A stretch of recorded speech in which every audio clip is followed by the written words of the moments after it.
ମୋଗଲ ମାନଙ୍କ ସ୍ଥାପତ୍ୟ ବିଷୟରେ ଯାହା ଜାଣ ଲେଖ। ମଧ୍ୟଯୁଗର ସ୍ଥାପତ୍ୟ ମଧ୍ୟରେ ମୋଗଲ ସ୍ଥାପତ୍ୟ ସବୁଠାରୁ ଶ୍ରେଷ୍ଠ। ଏହି ଯୁଗର ତାଜମହଲ ଏବେ ମଧ୍ୟ ରହିଛି। ଏହାକୁ ଶାହାଜାହାନ ତିଆରି କରିଥିଲେ। ଆକବରଙ୍କର ସମୟରୁ ଏହିପରି ସ୍ଥାପତ୍ୟର ଆରମ୍ଭ ହୋଇଥିଲା।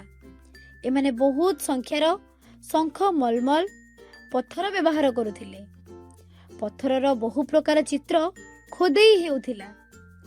ସୁନ୍ଦର ଖିଲାଣ ଓ ସରୁ ଲମ୍ବା ଅଟ୍ଟାଳିକା ମୋଗଲ ସ୍ଥାପତ୍ୟର ନିଜସ୍ୱ ଶୈଳୀ।